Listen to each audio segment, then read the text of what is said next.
looking for a place to come to be a part of for a long time, this is the place to come to.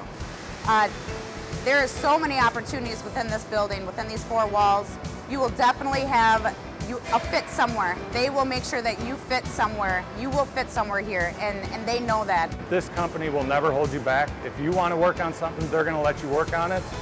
They're going to encourage it, whether it be going back to school for something, or if you have a vision of something that you want to work on, they're going to create the path to get you to work on it. I do like what I do, and I guess I like the opportunity that you're able to move up, you know, at Alliance. I mean, I started working on the line, and then I went to operator, not from operator, I went to welding department. Starting with left side hinge was definitely, it's a very fast-paced job, which didn't bother me because I don't want a job where I'm going to sit there and get bored.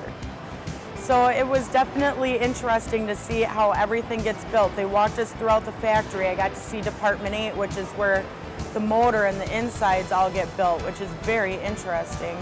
Manufacturing offers such a way to grow from an entry level, you know, as far as you want to go into a career. And Alliance is no different. We are always looking for top talent, and we're always looking for ways to move people through the ranks. And there's just so much opportunity.